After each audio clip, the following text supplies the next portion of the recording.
ఇప్పుడు ఓట్ల ప్రచారంలో లీడర్లంతా తిరుగుతుండ్రు కదా, ఏడికన్నా ఓన్రి అందరిది ఒకటే మాట. మీది మబ్బుల ఆశలు చూసుకొని చెంబుల నీళ్లు వలకవోసుకున్నట్టు అయింది. కాంగ్రెస్ వాళ్ళ మాటలు నమ్మి ఓట్లేసినాము, ఇప్పుడు అన్నిటికీ గోసపడుతున్నామనే చెప్తుండ్రు. కేసీఆర్ సారు బస్సు యాత్రలు అడుగు అడుగున రైతులంతా మీరు ఉన్నప్పుడే రైతులు రాజులైండ్రు, ఇప్పుడు మా బతుకులు బజాట్ల పడ్డాయి సారని 2 చేతులు ఎత్తి ఏడుస్తుండ్రు. మీరే మళ్ళా సీఎం కావాలని గోడెల్ల పోసుకుంటారు. ఇగో బీఆర్ఎస్ లీడర్లు ప్రచారానికి పోయిన కాడ ఆకుకూరలు అమ్ముకునే గీ అక్క మాటలినుండ్రి ఏమంటున్నదో.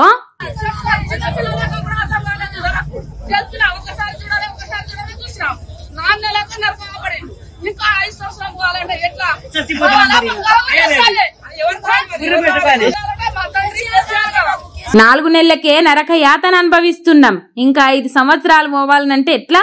ఉరేసుకొని చావాలనా బతకాలనా అని ఆమె గోసంతా చెప్పుకున్నది. ఇట్లా ఒక్కలు కాదు, ఎవ్వల్ని గదిలిచ్చినా ఇసొంటి మాటలే వినబడుతున్నాయి. చేతుల కేసీఆర్ సార్ను ఓడగొట్టినాం, ఇప్పుడు బాధలు ఎలా వస్తున్నామని అనని జనం ఉంటలేరు.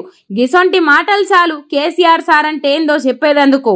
అందుకే అన్ని పార్టీలకు స్టార్ క్యాంపెయినర్లుంటే ఇగో బీఆర్ఎస్ పార్టీకి ఇట్లా సామాన్య జనమే పెద్ద స్టార్ క్యాంపెయినర్లని బీఆర్ఎస్ లీడర్లు చెప్పేది.